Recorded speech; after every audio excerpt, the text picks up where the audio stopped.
Salam Bapak Ibu Saudara yang kasih dalam Tuhan Yesus Kristus. Sebelum kita masuk dalam ibadah kita pada minggu pagi hari ini, dipersilakan untuk kita mengambil saat teduh masing-masing. Saat teduh dimulai.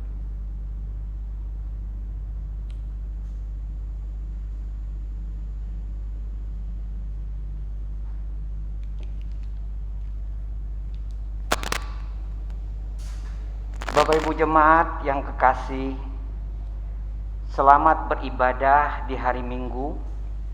Kita berkumpul di rumah Tuhan dengan hati yang penuh sukacita untuk memuji dan menyembah-Nya. Kiranya ibadah ini berkenan kepada Allah dan menjadi berkat bagi kita. Pemberitaan firman Tuhan pada ibadah disampaikan oleh Bapak Pendeta Ferdinand Tambun STH dengan tema Jadilah penurut-penurut Allah.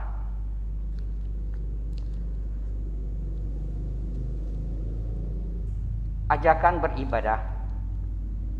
Ya Yesus Tuhan, kehadiran-Mu membawa kesegaran bagi jiwa yang haus akan sentuhan kasih, damai dan ketentraman. Biarlah lewat ibadah ini kami memperoleh berkat, cinta dan perlindungan yang datangnya dari-Mu. Mari kita berdiri menghadap Tuhan dengan memujinya dengan lagu pembukaan PKJ 14, kunyanyikan kasih setia Tuhan.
Jemaat, marilah kita tabiskan ibadah Minggu pagi hari ini.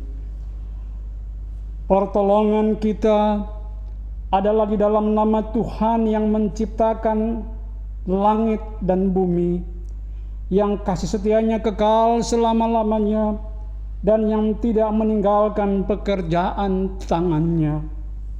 Kasih karunia dari Allah Bapa kita dan dari Tuhan Yesus Kristus, serta persekutuan Roh Kudus menyertai kita.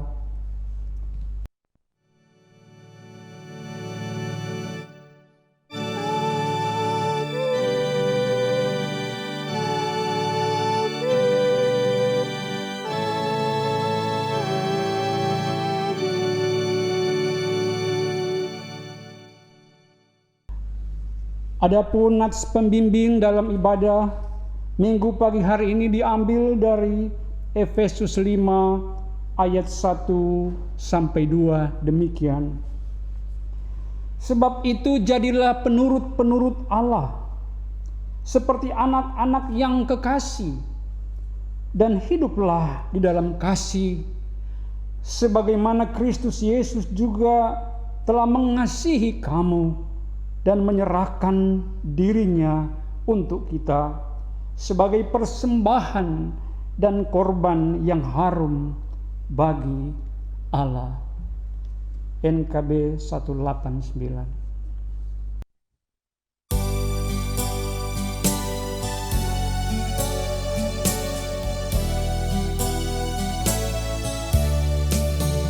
Ku ingin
Silakan duduk.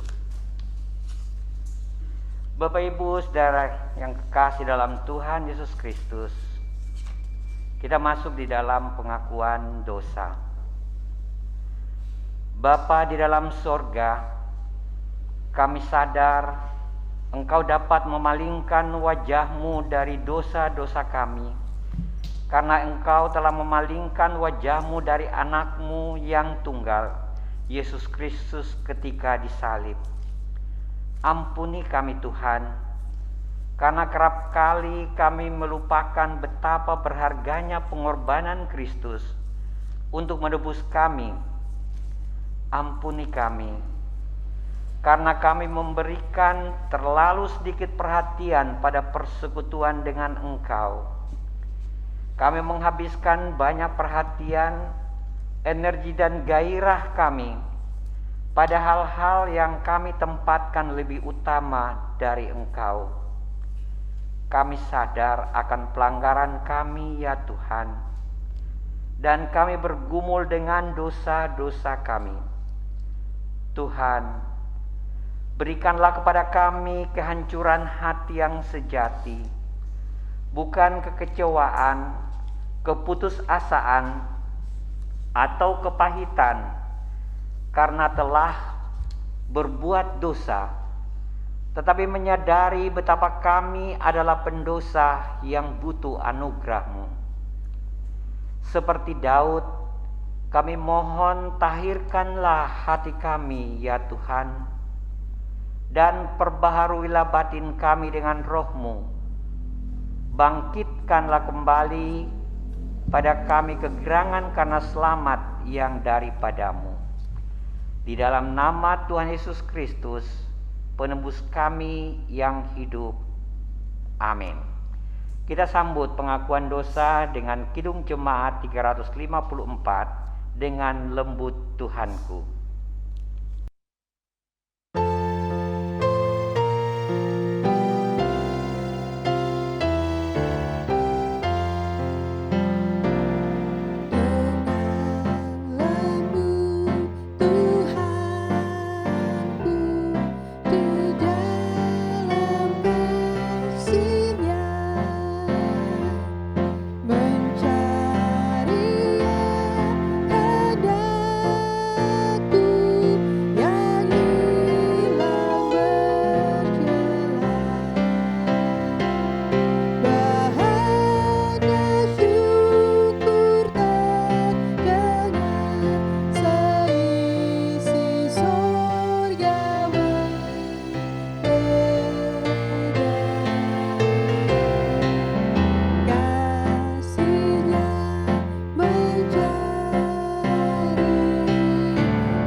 Bagi setiap orang yang telah mengaku dosa dan bertobat, disampaikan berita pengampunan sebagaimana dinyatakan dalam Yesaya 1 ayat 16 sampai dengan 18.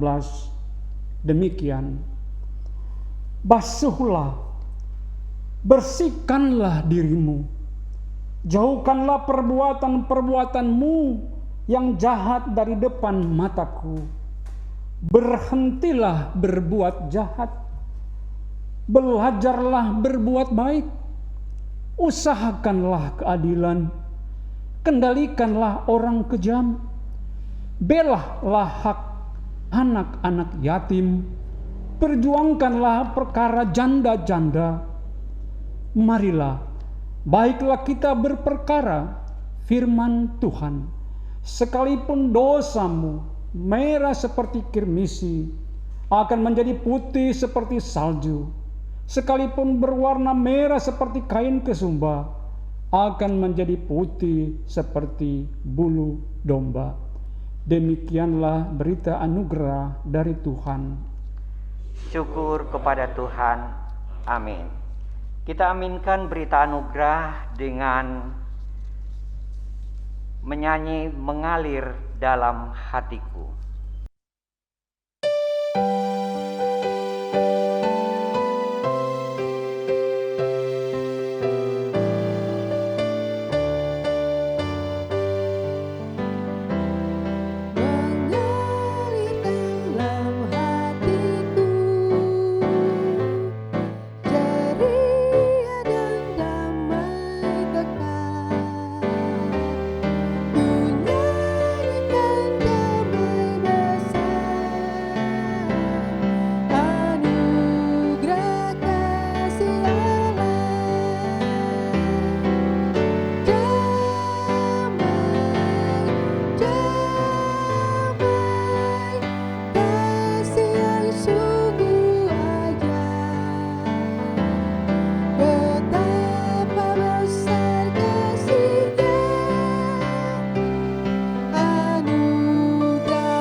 Jemaat, marilah kita berdiri dan kita mendengarkan petunjuk hidup baru bagi kita yang sudah diampuni dan berkomitmen menerima anugerah Tuhan.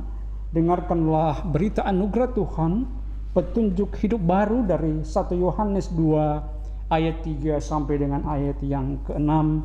Demikianlah firman Tuhan.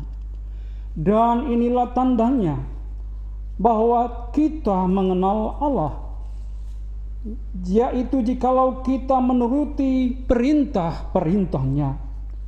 Barang siapa berkata, aku mengenal dia, tetapi ia tidak menuruti perintahnya, ia adalah seorang pendusta, dan di dalamnya tidak ada kebenaran. Tetapi barang siapa menuruti firman-Nya, di dalam orang itu sungguh sudah sempurna kasih Allah. Dengan itulah kita ketahui bahwa kita ada di dalam Dia. Barang siapa mengatakan bahwa ia ada di dalam Dia, ia wajib hidup sama seperti Kristus telah hidup. Roh Kudus menolong kita mewujudkan kemuliaan Allah dalam kehidupan kita dan di seluruh dunia. Jemaat dipersilakan duduk. Kita sambut petunjuk hidup baru dengan melakukan Gita Bakti 252. Berpeganglah pada janji Tuhanmu.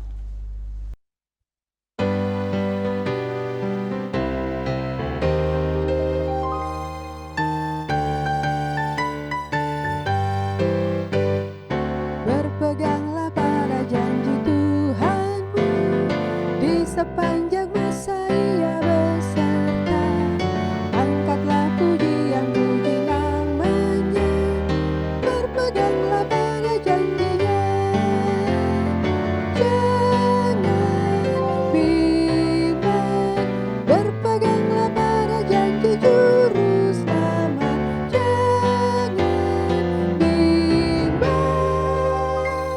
percaya pada janji Tuhanmu.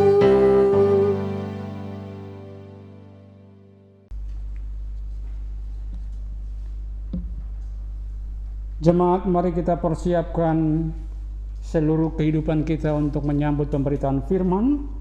Dan sebelum kita membaca firman Tuhan, marilah kita memohon pimpinan Roh Kudus. Kita berdoa. Ya Tuhan, sungguh kami bersyukur bahwa dalam situasi seperti ini, di tengah-tengah pandemi COVID-19, kami masih dilayakkan oleh-Mu untuk mendengarkan akan kebenaran firman-Mu. Karena itu tolonglah kami Tuhan, biarlah Roh Kudus menuntun kami dalam pemberitaan firman ini. Dan ketika kami membaca dan merenungkannya, hidup kami berubah dan berbuah bagi kemuliaan-Mu. Dalam nama Yesus. Amin. Bapak Ibu jemaat yang kekasih, pembacaan Alkitab pada Minggu pagi hari ini terambil dari 1 Tesalonika pasal yang pertama ayat 1 sampai dengan ayat yang ke-10. 1 Tesalonika 1 ayat 1 sampai dengan ayatnya yang ke-10. Untuk menghormati pembacaan firman Tuhan, jemaat diundang untuk berdiri. Kita akan membaca secara responsorial. Saya akan membacakan ayat 1, selanjutnya jemaat dan kita bergantian. 1 Tesalonika 1 ayat 1 sampai dengan 10. Salam dari Paulus, Silvanus, dan Timotius kepada jemaat orang-orang Tesalonika yang di dalam Allah Bapa dan di dalam Tuhan Yesus Kristus. Kasih karunia dan damai sejahtera menyertai kamu. Kamu selalu mengucap syukur kepada Allah karena kamu semua dan menyebut kamu dalam doa kami. Sebab kami selalu mengingat pekerjaan imanmu, usaha kasihmu dan ketekunan pengharapanmu kepada Tuhan kita Yesus Kristus di hadapan Allah dan Bapa kita. Dan kita tahu, hai saudara-saudara yang dikasihi Allah, bahwa Ia telah memilih kamu. Sebab Injil yang kami beritakan bukan disampaikan kepada kamu dengan kata-kata saja, tetapi juga dengan kekuatan oleh Roh Kudus dan dengan suatu kepastian yang kokoh. Memang kamu tahu bagaimana kami bekerja di antara kamu oleh karena kamu menjadi penurut dan penurut Tuhan dalam penindasan yang berat. Kamu telah menerima firman itu dengan sukacita dikerjakan oleh Roh Kudus, sehingga kamu telah menjadi teladan untuk semua orang yang percaya di wilayah Makedonia dan Akhaya. Karena dari antara kamu firman Tuhan bergema bukan hanya di Makedonia dan Akhaya saja, tetapi semua tempat telah tersiar kabar tentang imanmu kepadamu, sehingga kami tidak bisa mengatakan apa-apa tentang hal itu. Sebab mereka sendiri bercerita tentang kami, bagaimana kamu sambut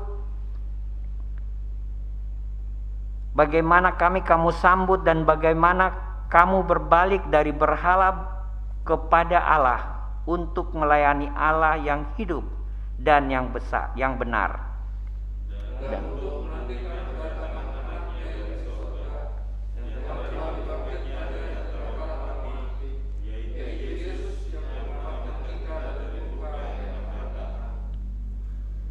Demikianlah pembacaan firman Tuhan pada Minggu pagi hari ini.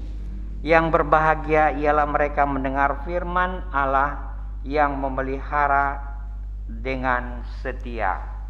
Kepadamu puji-pujian.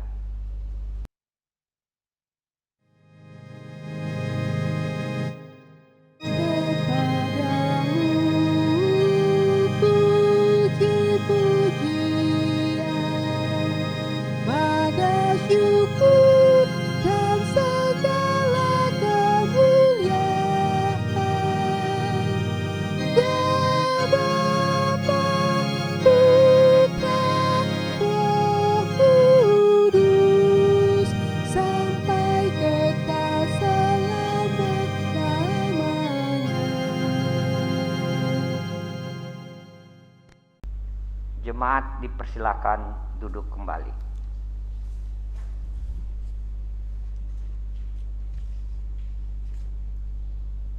Salam Bapak Ibu yang dikasihi Tuhan. Dalam ibadah Minggu pagi hari ini, sekalipun masih ibadah secara online via YouTube, kiranya tidak mengurangi rasa syukur dan cinta kita kepada Tuhan. Firman Tuhan pada minggu pagi hari ini berdasarkan bacaan kita dari 1 Tesalonika ayat 1 sampai dengan ayat 10 diberi tema jadilah penurut Allah. Saudara-saudara, tema ini mau mengajak kita supaya kita menjadi penurut Allah. Kita diperintah untuk menjadi penurut. Dalam kamus bahasa Indonesia, penurut itu sinonim dengan pengikut. Jadi kalau kita menjadi penurut Allah, berarti kita juga menjadi pengikut Allah. Kita menjadi penurut Tuhan, maka kita juga menjadi pengikut Tuhan. Jadi bukan sekedar ikut-ikutan.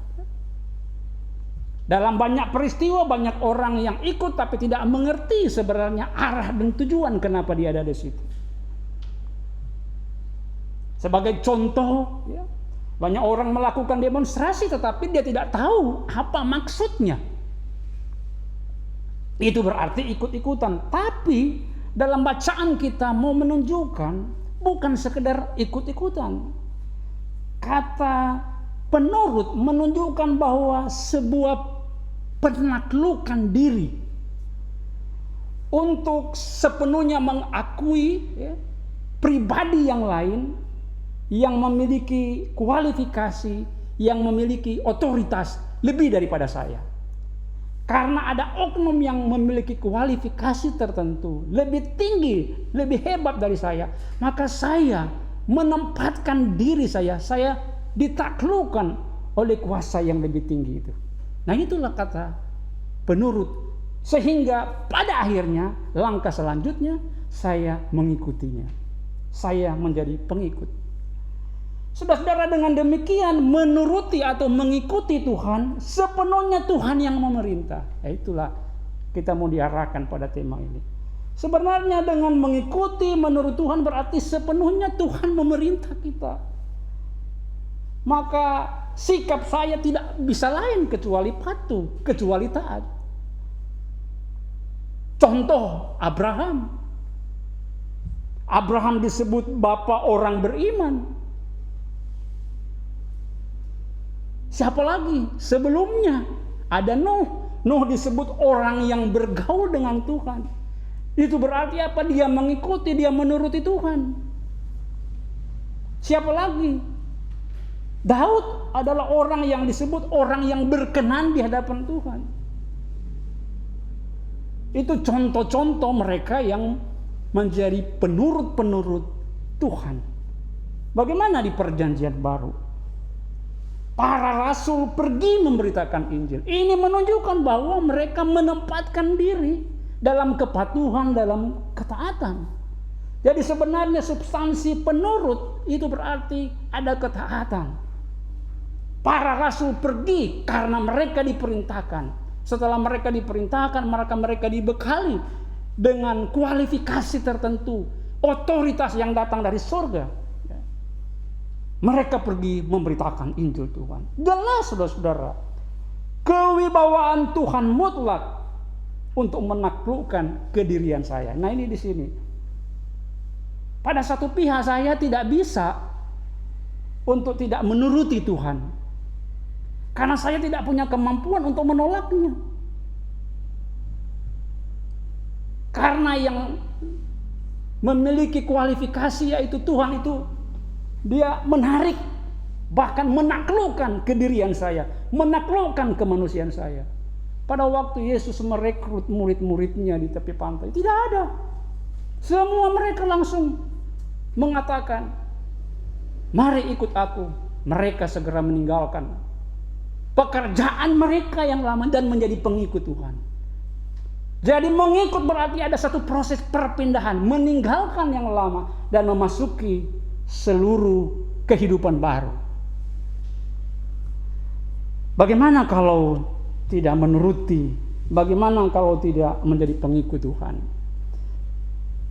Tidak menuruti Tuhan berarti meletakkan hidup ini sebagai musuh Tuhan. Saya ulangi lagi, tidak menjadi penurut Tuhan mungkin karena otonomi berpikir manusia, mungkin karena manusia sudah lengkap dengan semua fasilitasnya sehingga dia meniadakan Tuhan dan tidak perlu menuruti Tuhan. Maka orang itu telah menempatkan dirinya sebagai musuh Tuhan dan ia bersiap-siap untuk menanggung semua akibatnya. Karena itu saudara-saudara, ada contoh dalam bacaan kita. Bagaimana sih menjadi penurut Allah itu? Contohnya adalah jemaat Tesalonika. Kita bisa lihat bagaimana menjadi penurut Allah. Jemaat Tesalonika pertama-tama ini kriteria untuk menjadi penurut Allah, ada petunjuk. Petunjuk itu ada dalam kehidupan orang-orang Tesalonika. Apa yang mereka lakukan yang memenuhi kriteria sebagai penurut Allah? Pertama, karena mereka hidup dalam pertobatan. Ayat yang ke-9. Ayat yang ke-9 menegaskan bagaimana mereka berubah 180 derajat. Metanoia. Berarti berubah 180 derajat. Apa yang tadinya di depan mereka sekarang menjadi belakang mereka. Dulu di depan mereka itu adalah berhala. Sekarang berhala itu menjadi di belakang ke mereka. Nah, maka sekarang di depan mereka itu adalah Injil. Adalah kabar keselamatan di dalam Yesus. Orang-orang Tesalonika dulu penyembah berhala. Dan sebenarnya memang kultur Yunani itu baik Korintus, baik Filipi, baik Efesus, Kolose ada dalam bayang-bayang berhala. Dan orang-orang Tesalonika menunjukkan sebuah kesungguhan, sebuah keberanian yang sungguh-sungguh untuk melawan pandangan-pandangan hidup mistik mereka. Mereka beralih kepada Tuhan. Berhala mereka tinggalkan, mereka beralih. Tuhan itu ada di depan. Inilah yang disebut dengan pertobatan. Tadinya Tuhan itu ada di belakang dan berhala itu ada di depan. Masa sekarang Tuhan, Injil keselamatan Yesus Kristus itu menjadi yang utama dan yang pertama dalam kehidupan mereka. Jadi mereka ini unsur-unsur dari pertobatan. Ada kemauan. Mereka datang, mereka berusaha, mereka membuka diri mereka. Dan Roh Kudus bekerja mengubahkan tatanan hidup mereka. Inilah unsur-unsur pertobatan itu. Jadi ketika Roh Kudus masuk dan berkuasa pada orang-orang ini, Roh Kudus bekerja pada kita sehingga kita pada akhirnya dialihkan pandangan kita. Orang-orang Tesalonika tadinya menyembah berhala, sekarang berhala itu mereka buang, mereka tinggalkan, dan mereka melihat masa depan mereka yang lebih cemerlang. Tuhan punya rencana. Roh Kudus terlibat dalam pertobatan mereka itu. Tidak mungkin saudara-saudara, dengan kekuatan kita, dengan kemauan kita, dengan usaha kita sendiri, tidak mungkin kita bisa mencapai pertobatan itu. Kecuali ada intervensi langsung dari Roh Kudus. Ketika Paulus datang memberitakan Injil di sana, maka Paulus datang bukan sekedar dengan pengetahuan filsafatnya, tetapi dia datang dengan tuntunan Roh Kudus. Dia diarahkan bertemu dengan orang-orang yang ada di Tesalonika. Dan nampaknya orang-orang Tesalonika itu sudah seumpama ladang yang sudah menguning, yang siap untuk dituai. Sehingga kita melihat bahwa orang-orang Tesalonika menyambut. Mereka membuka diri. Dan panen itu bisa dilaksanakan. Apa maksudnya? Mereka menyambut dengan sukacita akan Injil keselamatan. Saudara, di tempat yang lain biasanya Injil mengalami penolakan, tetapi ketika datang di jemaat Tesalonika luar biasa, mereka membuka diri, mereka menyambutnya. Dan mereka perlahan-lahan meninggalkan kehidupan yang lama mereka. Roh Kudus memampukan mereka untuk menata visi hidup mereka. Tinggalkan berhala dan memasuki kehidupan dalam karya penyelamatan Allah, menjadi pengikut Kristus. Saudara, inilah pertobatan yang terjadi pada orang-orang Tesalonika.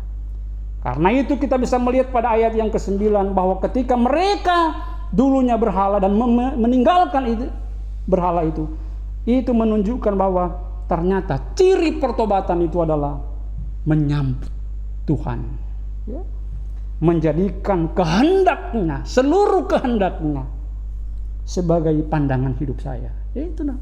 Jadi kalau orang sudah bertobat berarti seluruh kehendak Tuhan itu menjadi pandangan hidup saya. Tidak mungkin orang yang sudah menerima Tuhan tetapi pandangan hidupnya itu tidak berasal dari Tuhan. Karena itu sebenarnya pertobatan mau menegaskan tentang ini. Menyambut Tuhan dan Tuhan berkuasa dalam hidup kita, maka seluruh aktivitas kita, seluruh gerak hidup kita itu mencerminkan kehendak Tuhan. Dan tidak mungkinlah orang-orang yang sudah bertobat ini tidak mencerminkan, tidak memancarkan kehendaknya. Itu tentu menjadi pergumulan. Ketika ada orang yang merasa diri sudah bertobat, tapi sebenarnya dari katanya, dari sikap, dari tingkah lakunya tidak mencerminkan. Nah, itu belum memenuhi unsur-unsur pertobatan. Bisa jadi usaha dia yang sungguh-sungguh, dari kedagingan dia, tidak bisa begitu. Banyak orang menjadi Kristen karena mood saja kan. Ada sewaktu-waktu dia begitu baik, ada waktu-waktu juga dia tenggelam dalam emosi, dalam kemarahan. Bahkan menjadi sama seperti orang yang tidak mengenal Tuhan. Tapi orang-orang yang ada di Tesalonika, mereka menjadi penurut Tuhan. Kenapa? Karena mereka menunjukkan pertobatan sejati itu. Tadinya berhala, sekarang mereka meninggalkan. Itu unsur yang pertama. Kita juga bisa melihat saudara-saudara pada ayat yang ke-6. Apalagi sih? Kenapa orang-orang di Tesalonika ini bisa disebut sebagai jemaat penurut? Ini pujian sebenarnya. Mereka ini penurut Tuhan. Kalau kita disebut sebagai penurut Tuhan, sebenarnya ini adalah reinforcement, sebuah pujian dari Paulus. Bahwa apa yang ia sampaikan ternyata mendapat tempat yang terbaik. Sehingga dia, wah kamu ini penurut Tuhan, penurut kami. Kami ini para rasul. Saya Paulus bersama dengan Silas dan Timotius telah berjuang dan kamu sambut apa yang kami sampaikan. Hebat kamu, penurut. Ini membanggakan saudara-saudara. Karena itu pertobatan melahirkan apa saudara-saudara? Yang kita lihat pada ayat yang ke-6. Ternyata pertobatan itu maka pada tahap selanjutnya menjadikan orang-orang Tesalonika itu memiliki iman yang tangguh. Nggak mungkin toh orang memiliki iman yang tangguh tanpa pertobatan. Nah ini seperti uang dengan dua sisinya. Pada satu sisi pertobatan, pada satu sisi itu adalah imannya yang tangguh. Maka dia menjadi bernilai. Lihatlah bagaimana ayat yang ke-6 mengatakan. Mereka hidup di tengah-tengah dominasi Yudaisme. Mereka hidup di tengah-tengah para penjahat. Mereka hidup di tengah-tengah otoritas Romawi. Kira-kira menjadi pengikut Kristus, menjadi orang yang percaya pada Kristus di tengah-tengah tiga dominasi ini. Saudara-saudara, ini adalah pertarungan dan peperangan. Pertarungan yang sesungguhnya terjadi. Mereka ini berhadapan dengan tiga kekuatan itu. Pada satu sisi ketika mereka menerima Kristus, maka ada desakan yang luar biasa dari orang Yahudi. Bahkan juga para penjahat, bahkan juga penguasa pada waktu itu. Persekusi terjadi. Setiap saat ibadah mereka diganggu, ibadah mereka dihalang-halangi. Lebih daripada itu, terkadang mereka juga diteror, bahkan tidak jarang mereka ditangkap. Bahkan ada pembunuhan, dan itu dilukiskan sebagai sebuah penindasan. Kamu menjadi penurut Tuhan di tengah-tengah penindasan. Tidak gampang, saudara-saudara. Dengan demikian kita dapat melihat bahwa pilihan untuk beriman kepada Kristus selalu menjadi keputusan yang berbahaya. Ya, saudara-saudara. Kalau kita mengikut Kristus dalam suasananya aman-aman dan tenang-tenang saja, kita bersyukur kalau di tengah-tengah kondisi kita menerima Kristus, tidak ada yang melarangnya, tidak ada yang menghambatnya. Tetapi orang-orang Tesalonika berdasarkan kesaksian Alkitab yang kita baca, pilihan untuk menerima Kristus itu berarti menempatkan diri pada zona yang berbahaya. Dalam dunia pekabaran Injil selalu ada dalam dilema seperti ini. Orang-orang yang mau menerima Injil itu, maka lingkungan mereka itu seringkali tidak bisa menerima mereka.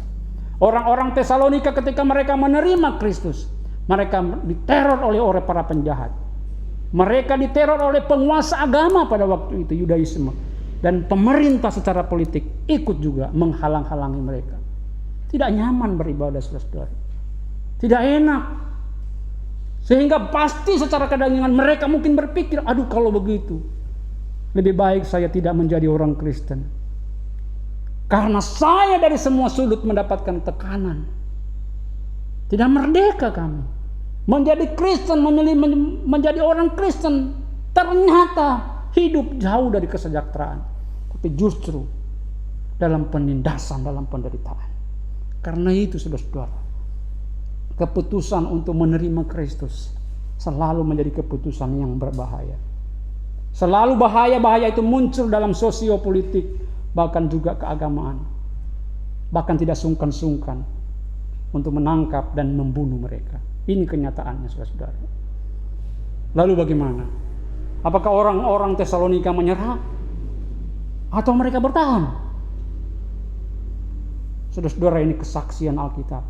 Ternyata orang-orang Tesalonika, iman mereka kepada Kristus, Kristus sendirilah dengan otoritasnya memberikan ketabahan, memberikan penghiburan. Ayat yang kita baca, mereka menyambut Injil dengan penuh sukacita. Padahal mereka secara sosial di tengah-tengah lingkungan masyarakat, mereka diintip terus, mereka diintimidasi, mengambil keputusan. Mungkin mereka lebih senang kalian tetap menjadi orang yang berhala. Tapi ketika mereka menerima Kristus, kok mereka dimusuhi. Akankah mereka meninggalkan sekarang kehidupan ini yang mengenal Kristus dan berbalik kepada kehidupan mereka yang lama? Ternyata tidak. Ketika mereka menerima Kristus, maka Kristus tidak pernah lepas tangan. Kristus ada pada mereka. Mereka dikaruniakan ketabahan. Mereka dikaruniakan kelemah lembutan. Tidak mau membalas kejahatan dengan kejahatan. Inilah jemaat yang terkenal. Inilah jemaat Tesalonika. Sekali mereka dalam Kristus, maka jaminan kemerdekaan dalam kekekalan itu mereka pegang terus. Membuat jemaat ini tidak goyah. Saudara-saudara, persekusi apa yang kita alami? Adakah jemaat-jemaat Kristen sekarang mengalami persekusi? Memang orang-orang Kristen di Indonesia, bulan September yang lalu kita melihat bahwa banyak laporan juga bahwa ada begitu banyak orang bahkan melakukan ibadah. Itu juga tidak bisa. Tapi itu belum seberapa, saudara-saudara. Jemaat Tesalonika telah mengalami situasi yang paling buruk. Andai kata mereka tidak menerima Kristus, mereka pasti tidak akan mengalami itu. Tapi karena mereka menerima Kristus, maka mereka mengalami kenyataan-kenyataan yang tidak mengenakan. Akankah saudara bertahan? Akankah saudara mengundurkan diri? Terlalu nyaman kekristenan kita hari ini. Hampir-hampir tidak ada tantangan apa saja.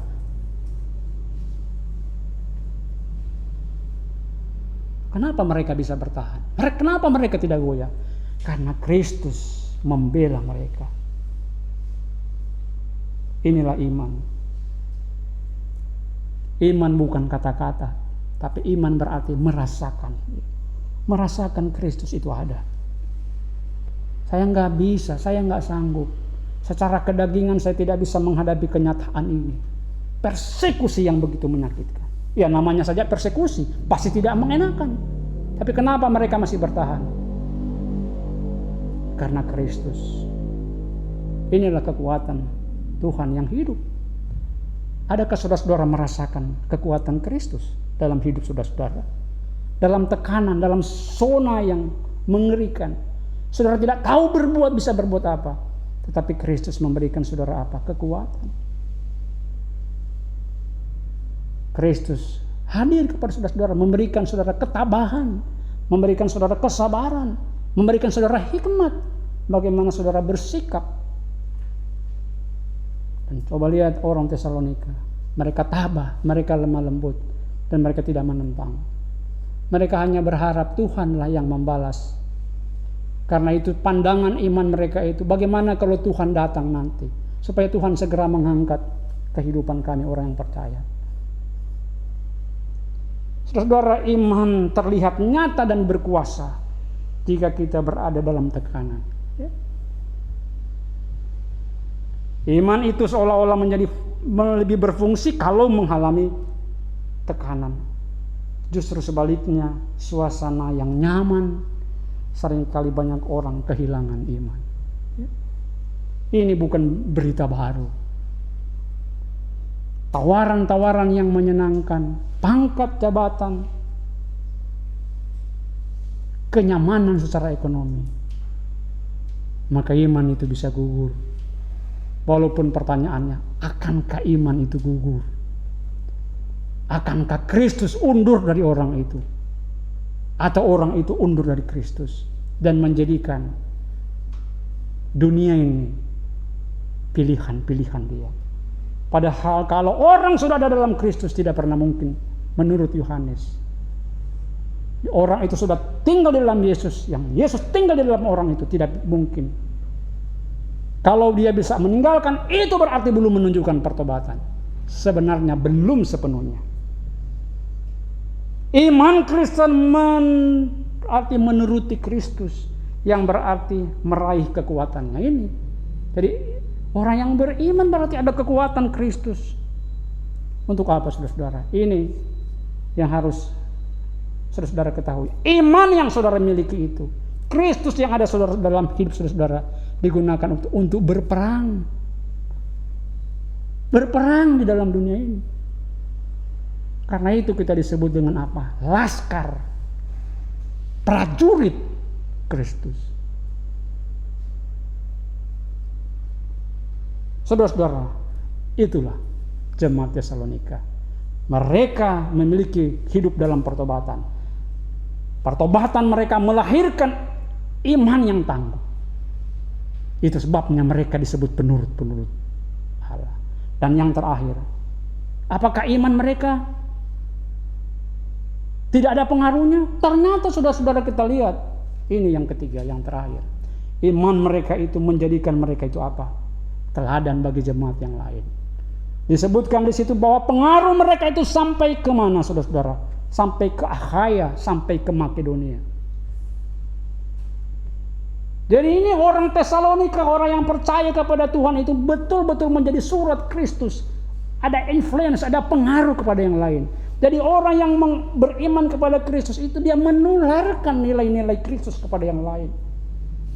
Setidak-tidaknya di Akhaya maupun Makedonia berdekatan dengan jemaat Filipi, berdekatan dengan jemaat Korintus, melihat luar biasa orang-orang Tesalonika.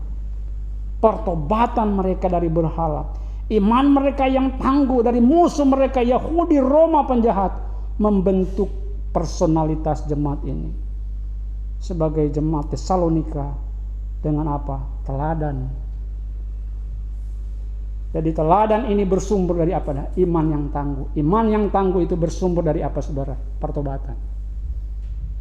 Akankah kita disebut sebagai seorang Kristen penurut-penurut Tuhan? Kita harus memiliki apa? Pertobatan. Kita harus memiliki apa? Iman yang tangguh. Barulah saudara-saudara mencapai klimaksnya. Personalitas kita itu. Pengaruhnya sampai kepada Makedonia dan Akhaya. Ini kalimat ini, ayat ini mau menunjukkan apa? Oh, luar biasa ya. Jemaat ini bertumbuh dan berbuah. Padahal suasana pada tahun-tahun ini adalah kekristenan menjadi musuh negara. Tentu saja bukan cuma di Tesalonika, di Korintus, di Efesus, di Filipi. Pemberitaan Injil pada era-era ini adalah di mana kekaisaran Romawi berkuasa, maka tentu saja menjadi orang Kristen adalah situasi yang berbahaya. Tetapi orang-orang Tesalonika tidak undur. Mereka bertahan bukan karena mereka memiliki senjata,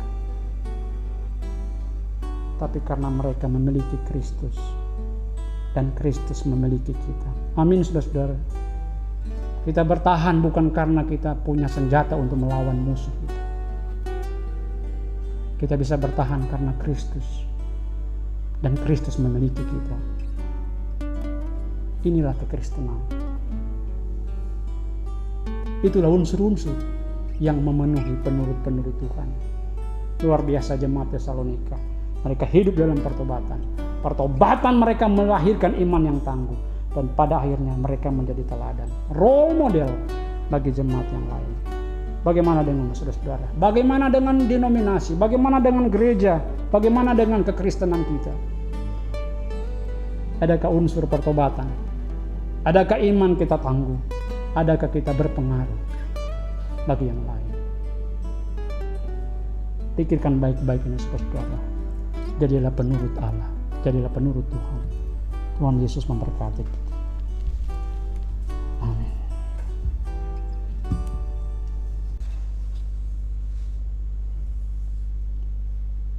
Jemaat, kita responi pemberitaan firman Tuhan dengan Gita Bakti 107. Ikutlah Tuhan dalam terang.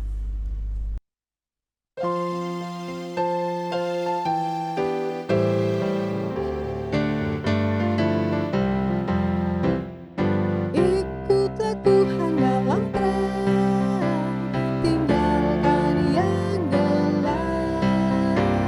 Darinya kewajibanmu, lakukan firman-Nya. Berjalan di terang, berjalan di terang, berjalan di terang, berjalan di dalam terang.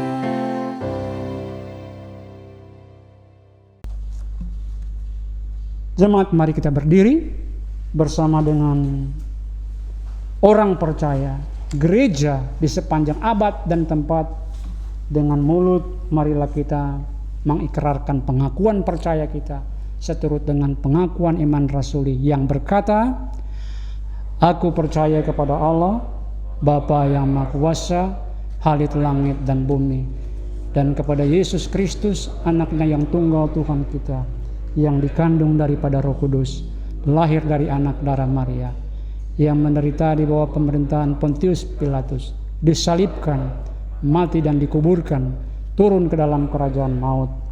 Pada hari yang ketiga, bangkit pula dari antara orang mati, naik ke surga, duduk di sebelah kanan Allah, Bapa yang Maha Kuasa, dan akan datang dari sana untuk menghakimi orang yang hidup dan yang mati. Aku percaya kepada Roh Kudus, gereja yang kudus dan am, persekutuan orang kudus, pengampunan dosa, kebangkitan daging, dan hidup yang kekal. Amin.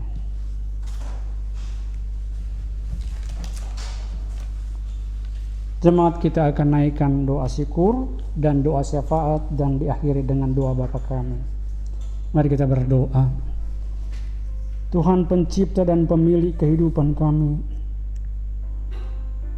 kami berterima kasih dan kami bersyukur karena kami menjadi kepunyaan-Mu dan Engkau juga menjadi kepunyaan kami. Tolong kami Tuhan supaya kami dapat mengejahwantakan seluruh kehendak-Mu dalam hidup kami. Kami menjadi penurut-Mu, di mana kami mengalami pertobatan dalam kehidupan pribadi kami. Kami berubah sepenuhnya, tidak menjadi manusia duniawi, tidak menjadi manusia yang diperintah oleh berhala, tapi kami sepenuhnya meninggalkan itu karena kami masuk dalam rencana keselamatan-Mu.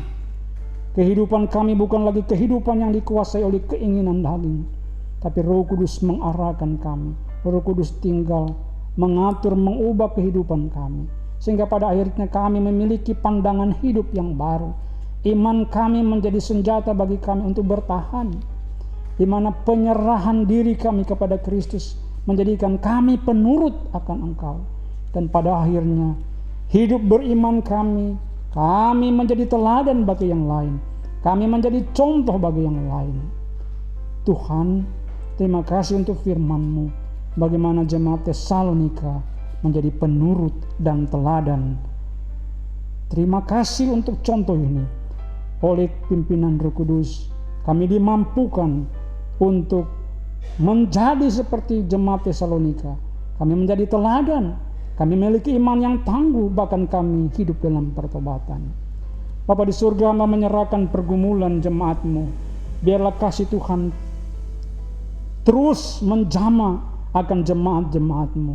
Dalam penyembuhan Bapak Buce Pulu Mahuni, Ibu Olha Laimena, Bapak Kaisar Manulang, Bapak Sringo Ringo, bahkan juga akan Ibu Adelina Mutiara, bahkan juga Ibu Yo, bahkan mereka Tuhan yang bergumul,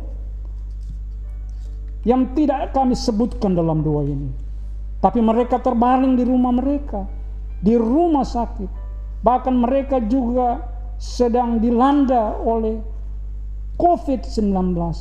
Kami menyerahkan mereka ke dalam tangan Tuhan, bahwa ketika Kristus ada dalam hidup mereka dan mereka itu menjadi kekayaan Tuhan sendiri, maka kami percaya Tuhan sanggup memulihkan, menyembuhkan, bahkan mentahirkan mereka. Karena Engkau tabib kami, Engkau penyembuh kami yang ajaib. Kami pohonkan ini karena Engkau satu-satunya Tuhan yang telah menunjukkan pengorbanan sejati. Dan sesungguhnya sebagaimana firman-Mu yang kami pelajari, Bapa, yang buta melihat, lumpuh berjalan, yang tuli mendengar. Kami percaya bahwa Engkau berpihak bagi kami, yang bagi mereka yang sakit dan yang menderita. Tuhan, kami bersyukur dan berterima kasih untuk kebaikan Tuhan yang boleh dialami oleh anak-anak-Mu. Secara khusus mereka yang berulang tahun, kami berdoa kepada-Mu Tuhan. Kami bersyukur kepada-Mu Tuhan untuk Ibu Jane yang Tuhan tambahkan 1 tahun bersama dengan Sinta. Tuhan, terima kasih kalau pada tanggal 12 Oktober yang Engkau tambahkan mereka 1 tahun. Biarlah dalam tahun-tahun yang bertambah mereka hidup dalam pertobatan, hidup dalam iman yang tangguh, sehingga hidup mereka menjadi teladan di mana Tuhan menempatkan mereka hidup.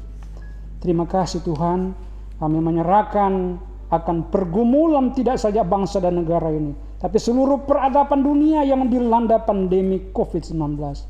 Tuhan, Engkau menguji hati setiap suku bangsa dimanapun di muka bumi ini, yang bersandar, berserah diri, menaruh percaya kepada-Mu, maka di sana ada kehidupan.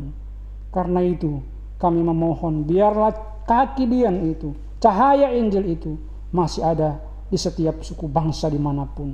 Karena Engkau satu-satunya Tuhan penyelamat. Bapa di surga, secara khusus kami menyerahkan bangsa dan negara ini di tengah-tengah hiruk pikuk suasana politik yang memanas, oleh karena ada beberapa protes berkenaan dengan undang-undang yang ditetapkan nanti, di mana ada demonstrasi protes besar-besaran. Biarlah Tuhan, kami memohon kedamaian dan ketenangan, supaya demonstrasi-demonstrasi anarkis bisa berhenti. Tidak ada pokok-pokok pikiran yang lahir dalam pengertian bersama. Bagaimana baik para buruh maupun para pekerja dan para pengusaha sama-sama mengalami kemajuan. Itulah yang kami rindukan. Itu sebabnya Tuhan beri hikmat kepada pemerintah kami, supaya apa yang mereka putuskan dapat diejawantakan bagi kemakmuran dan keadilan seluruh masyarakat di Indonesia. Bapa di surga, ini syukur, permohonan dan syafaat kami yang kami alaskan kepadamu dalam nama Tuhan Yesus yang mengajarkan kami berdoa. Bapa kami yang di surga, dikuduskanlah namamu, datanglah kerajaanmu, jadilah kehendak-mu di bumi seperti di surga. Berilah kami pada hari ini makanan kami yang secukupnya, dan ampunilah kami akan kesalahan kami, seperti kami juga sudah mengampuni orang yang bersalah kepada kami. Dan janganlah membawa kami dalam pencobaan, tetapi lepaskan kami daripada yang jahat, karena Engkau yang punya kerajaan dan kuasa dan kemuliaan sampai selama-lamanya. Amin.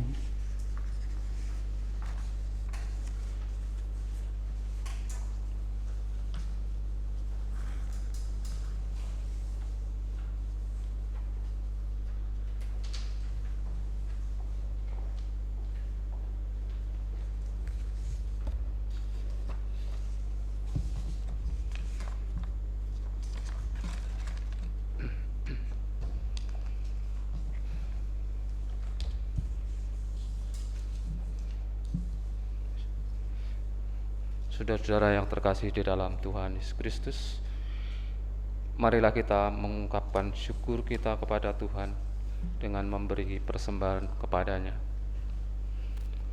Firman Tuhan yang mendasari persembahan terambil dari Ulangan 8 ayat 17 sampai dengan 18. Demikian. Maka janganlah kau katakan dalam hatimu, kekuasaanku dan kekuatan tangankulah yang membuat aku memperoleh kekayaan ini. Tetapi haruslah engkau ingat kepada Tuhan Allahmu, sebab Dialah yang memberikan kepadamu kekuatan untuk memperoleh kekayaan, dengan maksud meneguhkan perjanjian yang diikrarkannya dengan sumpah kepada nenek moyangmu, seperti sekarang ini. Tuhan memberkati saudara dan persembahan saudara. Nyanyian persembahan diambil dari PKJ 146, Bawa Persembahanmu.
Jemaat Tuhan, marilah membawa persembahan kita dalam doa syukur secara berbalasan.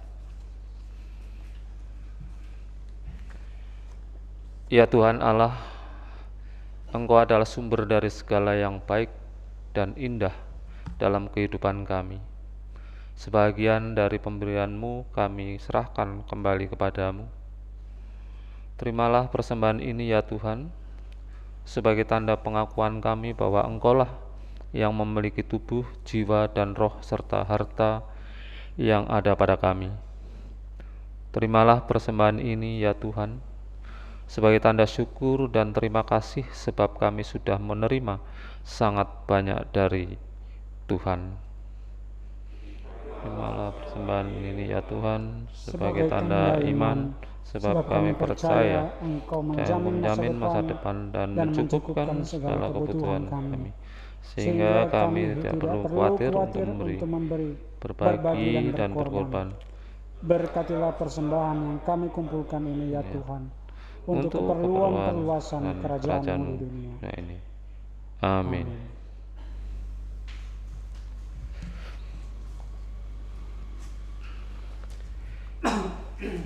Bapak Ibu Saudara terkasih, mohon waktunya sejenak untuk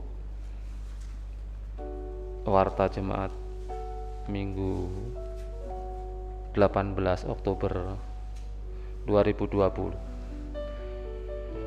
Pertama-tama atas nama Jemaat Pokok Harapan kita, kami mengucapkan terima kasih kepada Bapak Pendeta Ferdinand Tambun STH yang telah menyampaikan firman melayani ibadah pada Minggu pagi hari ini tanggal 18 Oktober 2020.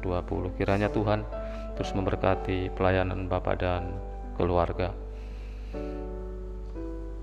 Selanjutnya ibadah-ibadah.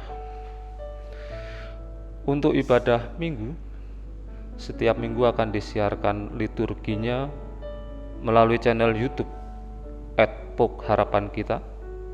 Bagi jemaat yang tidak dapat mengikuti ibadah melalui YouTube, dapat mengikuti bersama di gereja pada hari Minggu pukul 9 pagi dengan jumlah jemaat terbatas dan tetap memperhatikan protokol kesehatan, dan jemaat diharap membawa masker masing-masing. Untuk ibadah pemuda diadakan setiap hari Sabtu pukul 19.30 secara online melalui aplikasi Google Meet, dan juga ikuti Instagram @pampok_hk untuk mendapatkan akses mengikuti ibadahnya. Ibadah sekolah minggu diadakan secara online melalui aplikasi Google Meet bagi jemaat yang memiliki anak-anak untuk dapat menghubungi Saudara Aldi Herol Saki dengan nomor HP 082111923649 untuk mendapatkan link Google Meet-nya. Persembahan selama masa karantina atau ibadah di rumah, agar jemaat dapat memberikan persembahan melalui transfer ke rekening Bank Mandiri atas nama Antoneta Paliama dan atau Gregorius Yul Avandi dengan nomor rekening 1170006247621.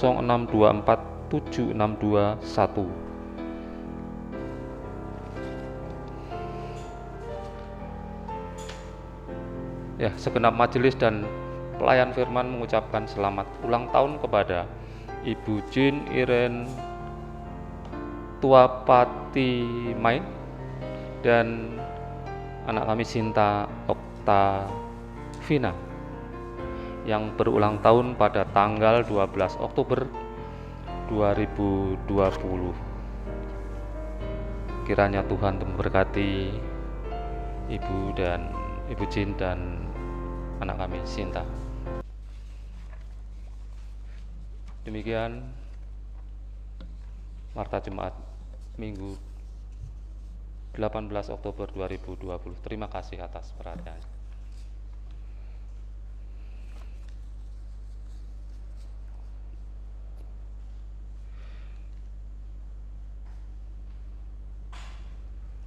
Jemaat Tuhan, kita akan mengakhiri ibadah Minggu pagi hari ini. Pulanglah dan kembalilah ke dalam kehidupanmu sehari-hari. Jadilah umat yang selalu mengandalkan Tuhan dalam segala usaha dan perilaku, dan berpeganglah pada janji Tuhan untuk menjadi berkat bagi sesama. Jagalah pikiranmu, karena akan menjadi perkataanmu. Jagalah perkataanmu, karena akan menjadi perbuatanmu. Jagalah perbuatanmu, karena akan menjadi kebiasaanmu. Jagalah kebiasaanmu, karena akan membentuk karaktermu. Jagalah karaktermu, karena akan membentuk nasibmu, dan nasibmu akan menjadi kehidupanmu. Nyanyian pengutusan diambil dari Kitab Bakti 218. Di jalanku ku punya sobat yang dekat.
Kini arahkan hati dan pikiranmu kepada Tuhan, serta terimalah curahan berkat-Nya. Kiranya Allah mencukupi yang engkau butuhkan, tanda bahwa Ia memelihara hidupmu. Kiranya Allah memampukan engkau untuk selalu berkarya melalui apa yang engkau kerjakan. Kiranya sinar mentari kehidupan menerobos jendela rumahmu, serta menghangatkan seisi keluargamu. Kiranya busur pelangi menangkap tetesan air hujan di atas rumahmu, yang menambah indah hidupmu. Kiranya akan selalu ada tangan para sahabat yang siap menggenggam dan menopang setiap kesulitanmu. Kiranya orang-orang yang membencimu kini sudi engkau rangkul dan kemudian menjadi sahabatmu. Kiranya Allah, Sang Tritunggal Maha Kudus, Bapa, Anak, dan Roh Kudus menyempurnakan iman, pengharapan, dan cinta kasih-Mu di tempat ini atau dimanapun kita berada, hari ini, esok, sampai kita bertemu kembali. Amin.